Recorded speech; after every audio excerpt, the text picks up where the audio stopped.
वाराणसी में 35 दिन बाद सोमवार को ज्ञानवापी मस्जिद श्रृंगार गौरी मंदिर विवाद पर सुनवाई हुई।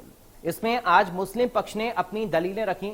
इसके बाद कोर्ट ने सुनवाई की अगली तारीख 12 जुलाई तय की है।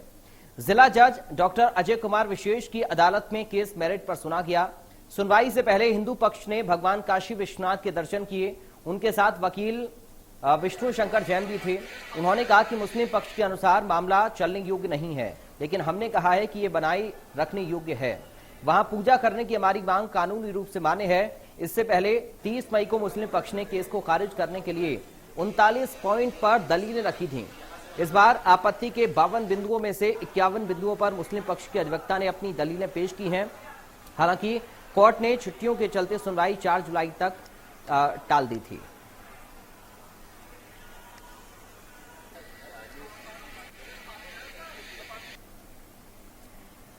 तो आज ज्ञानवापी प्रकरण को लेकर वाराणसी की जिला अदालत में मामले की सुनवाई हुई है। इसके साथ ही 12 जुलाई को अब अगली सुनवाई इस मामले की होनी है। मुस्लिम पक्षकार की ओर से इस मामले पर अपनी दलीलें पेश की गई। वाराणसी से जमील अहमद हमारे साथ जुड़ गए हैं संवाददाता अधिक जानकारी के साथ। जमील, क्या कुछ रहा आज की सुनवाई में कोर्ट में? देखिए, बिल्कुल बता दूं, ज्ञानवापी मस्जिद और श्रृंगार गौरी का जो मामला पिछले कई महीने से लगातार चल रहा था और आज 1 महीने की गर्मी की छुट्टी के बाद अदालत ने एक बार फिर से सुनवाई की आज डेट मुकर्रर की थी और आज मुस्लिम पक्ष ने अपनी बातों को पूरी मुकम्मल कर ली है।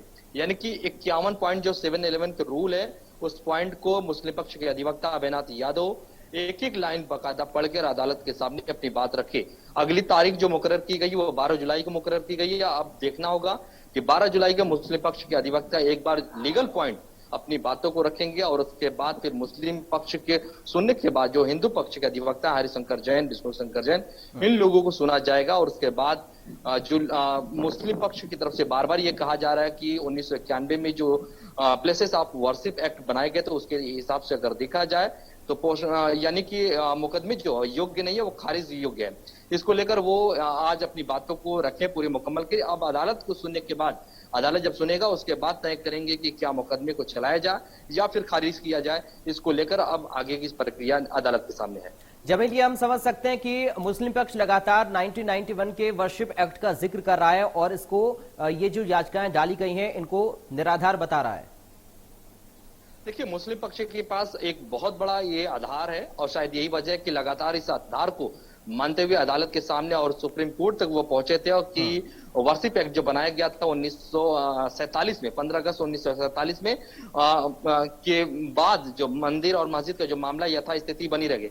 अल्लाह से 1991 में ये कानून इसीलिए बनाया गया था कि बाबरी मस्जिद को छोड़कर बाकी जो मंदिर हो या मंदिर हो वो यथास्थिति बनी रहे, वहां पर किसी तरीके कोई मुकदमेबाजी ना हो, किसी तरीके के कोई वहां पर अपनी बात को न रख सके। इसको लेकर अदालत में ये कानून बनाया गया था। उसके बाद अदालत में किसी तरीके की कोई कानूनी लड़ाई न हो।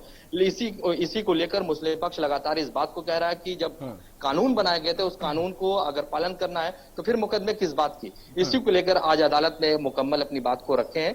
अब देखना होगा कि क्या जो मुस्लिम पक्ष अपना आधार बता रहा है उस आधार को किस तरीके से आगे की कार्रवाई की जाती है और या हिंदू पक्ष जो कह रहा है कि नहीं, हमारा जो दावा है, जो हमारे अवशेष है, जो हमारे आस्था है, हमारा खोजने का उसका अधिकार है और हम उसको खोजेंगे और अदालत में उससे बताएंगे कि यहाँ पर हमारी अवशेष है, हमारी आस्था है और अदालत के हिसाब से फिर हम आगे चलेंगे। यानी हिंदू पक्ष जमील ये कह रहा है कि कानून सर्वे की इजाजत तो देता है, क्योंकि वर्शिप एक्ट का जिक्र जब मुस्लिम पक्ष की ओर से किया जा रहा है तो हिंदू पक्ष की ओर से कहा जा रहा है कि सर्वे की इजाजत तो मिल सकती है और कोर्ट ने दी भी है। एक चीज और मैं आपसे समझना चाह रहा हूं कि आज 52 बिंदुओं में से 51 बिंदुओं पर अपनी दलीलें मुस्लिम पक्ष की ओर से रखी गई हैं। आगे अब जब 12 जुलाई को सुनवाई इस मामले पर होगी तब उस सुनवाई के दौरान क्या होगा? देखिए, आज जो 51 बिंदु थे, पहले कुछ बिंदु जो बाकी थे उसे आज मुकम्मल किया गया है। बाकी जो 12 जुलाई की डेट रखी गई है उस डेट पर फिर से एक बार मुस्लिम पक्ष का जो लीगल पॉइंट है उसे सुना जाएगा और उसको सुनने के बाद काउंटर के लिए हिंदू पक्ष के अधिवक्ताओं को मौका दिया जाएगा। अधिवक्ता जो है अपनी बात को रखेंगे। उसके बाद अदालत अपने हिसाब से अपने मुताबिक फिर आगे की कार्रवाई शुरू करेगी। चलिए, शुक्रिया आपका जमील तमाम जानकारी और इस पूरी बातचीत के लिए। तो मध्य प्रदेश, छत्तीसगढ़ की हर खबर सीधे आपके मोबाइल फोन पर। अभी सब्सक्राइब करें हमारा चैनल और पाएं पल पल की खबर।